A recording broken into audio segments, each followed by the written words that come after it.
ಕಾಂಗ್ರೆಸ್ಸಿನ ನಾಯಕರು ಎಷ್ಟರ ಮಟ್ಟಿಗೆ ಜಾತಿವಾದಿಗಳು ಅಂತ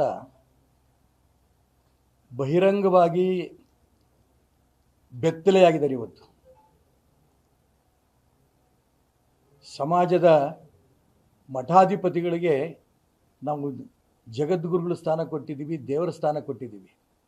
ಆ ದೇವರ ಸ್ಥಾನವನ್ನು ಕೂಡ ದುರುಪಯೋಗ ಮಾಡ್ಕೊಳ್ಳೋಂಥ ಪ್ರಯತ್ನವನ್ನು ಕಾಂಗ್ರೆಸ್ನವರು ಮಾಡ್ತಾ ಆ ಸ್ವಾಮೀಜಿಗಳ ಬಾಯಲ್ಲಿ ಇಂಥ ಜಾತಿಯವನೇ ಮುಖ್ಯಮಂತ್ರಿ ಆಗಬೇಕು, ಇಂಥ ಜಾತಿಯವನೇ ಮುಖ್ಯಮಂತ್ರಿ ಆಗಬೇಕು ಅಂತ ಹೇಳಿಕೆ ಕೊಡಿಸ್ತಾ ಇದ್ದಾರಲ್ಲ, ಇದಕ್ಕಿಂತ ನೀಚ ಕೆಲಸ ಇನ್ನೊಂದು ರಾಜಕಾರಣ ಇಲ್ಲ.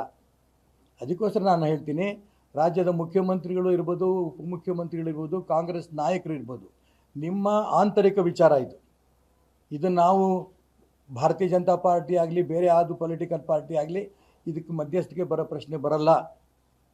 ಆದರೆ ನೀವು ನಿಮ್ಮ ಅಧಿಕಾರದ ಕುರ್ಚಿಗೋಸ್ಕರ ಜಾತಿಗಳನ್ನು ಮಧ್ಯೆ ತರ್ತಾ ಇರೋಂಥ ವ್ಯವಸ್ಥೆ ಇದೆಯಲ್ಲ, ಇದನ್ನು ನಾನು ಅತಿ ಉಗ್ರವಾಗಿ ಖಂಡನೆ ಮಾಡ್ತೀನಿ. ಮುಖ್ಯಮಂತ್ರಿಗಳಿಗೆ ಮತ್ತು ಉಪಮುಖ್ಯಮಂತ್ರಿಗಳನ್ನ ನಾನು ಈ ಸಂದರ್ಭದಲ್ಲಿ ಹೇಳೋಕ್ಕೆ ಇಷ್ಟಪಡ್ತೀನಿ. ನೀವು 4 ಗೋಡೆಗಳ ಮಧ್ಯೆ ಕೂತು ನೀವು ಏನು ಬೇಕಾದ್ರೂ ಮಾಡ್ಕೊಳ್ಳಿ. 2 ಮುಖ್ಯಮಂತ್ರಿ ಮಾಡ್ಕೊಳ್ಳೋಂಥ ಸಂವಿಧಾನದಲ್ಲಿ ಅವಕಾಶ ಇಲ್ಲದೇ ಇರೋದ್ರಿಂದ ಒಬ್ಬರೇ ಮುಖ್ಯಮಂತ್ರಿ ನೀವು ಯಾರಾಗ್ರಿ, ನಮ್ದು ಅಭ್ಯಂತರ ಇಲ್ಲ.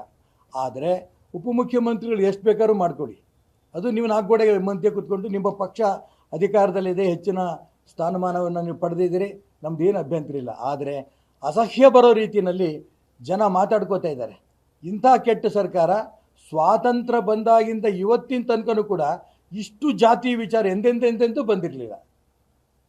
ಹಾಗಾಗಿ ಜಗದ್ಗುರುಗಳನ್ನು ಬಳಸ್ಕೊಳ್ಳೋದು ಮೊದಲನೇದಾಗಿ ಕೈ ಮುಗಿ ಪ್ರಾರ್ಥನೆ ಮಾಡ್ತೀನಿ, ಅದು ನಿಲ್ಲಿಸಿ. ಎರಡನೇದು, ನಿಮ್ಮ 4 ಗೋಡೆ ಮಧ್ಯೆ ನಿಮ್ಮ ಪಕ್ಷದ ಸಭೆಗೆ ಕರೆದು ಅಲ್ಲಿ ತೀರ್ಮಾನ ತಗೊಳ್ಳಿ.